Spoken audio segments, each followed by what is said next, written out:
'Twas the morn before Christmas.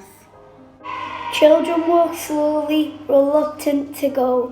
Miss Young thinks, yep. Now this is the perfect time for a festive day in the snow.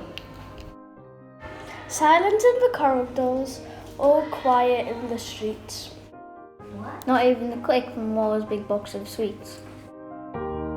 All of the decorations hung on the tree with care. Oh dear, exclaimed the children. Michael's got stuck up there.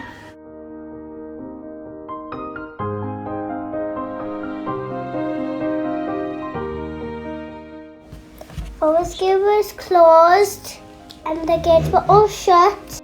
I'm sorry, Mrs. Burnikell, a little brown hood.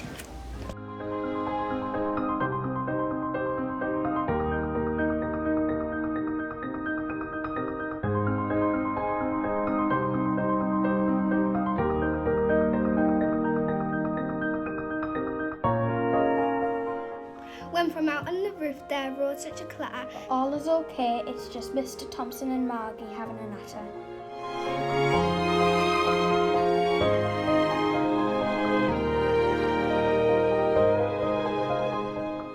The nursery was now tidy, no children at the door, but the noise on the roof made the shed collapse to the floor.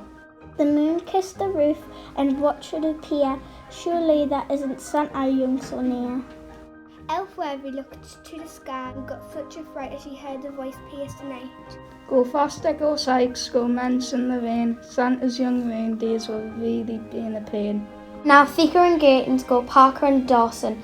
Oh, crumbs, thought Santa Young, I'll never deliver these presents in person. She gave them some carrots and bananas for Sykes, but Santa Young still thought it would be faster pedalling on bikes. The sack was so heavy, but Santa Young trundled on. With her mask and gloves and open, she delivered all but one. She looked at the label, it was a gift from school. But who was it from? The senders was playing it cool.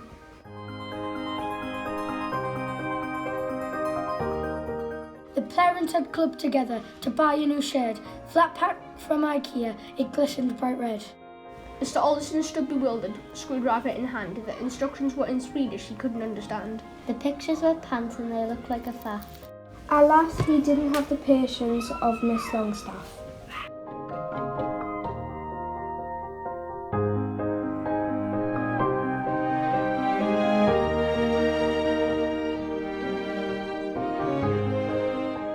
He used screw A when it should have been screw B, and what resulted was a catastrophe.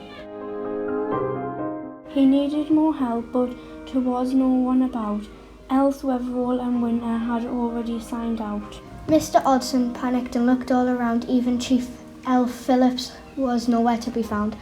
Trying to help were Elves Elliot and Spells, but all they were doing were ringing sleigh bells.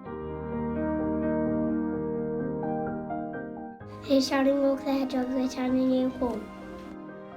He woke up the slugs that started to roam.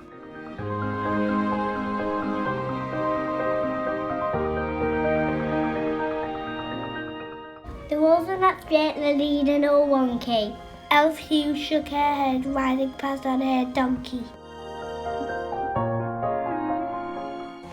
Atkinson tinkers and taps with her too.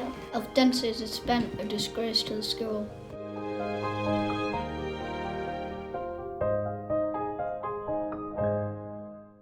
First aid Elf Edgar was there on hand, with a plaster and a bandage and a bucket of sand.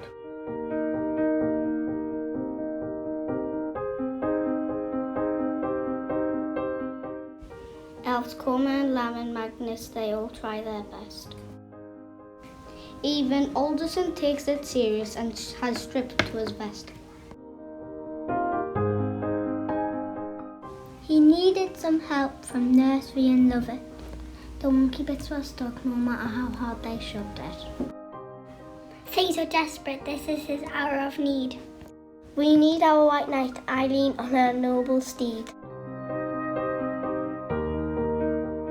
Who is that? We're here to give him a hand, to make our new shed look mighty and grand. Out of the wilderness came the children from Wessie. They'd make sure our shed doesn't look messy. They strutted to his aid, confident and bold. This truly was a sight to behold.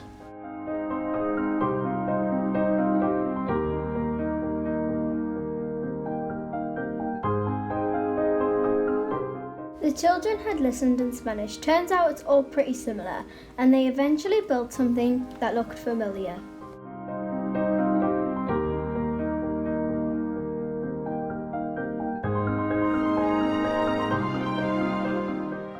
Burnikell and her hedgehogs began to rejoice, children and adults working together by choice.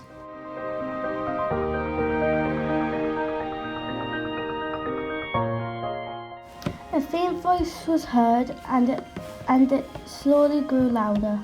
It reverberated and echoed against the snowy powder.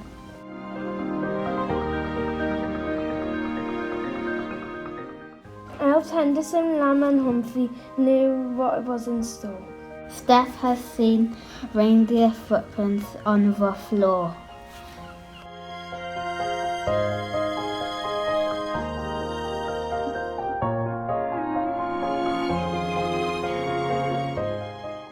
Ceinwyn was back with a smile upon her face. It turns out her reindeers had won the Christmas race.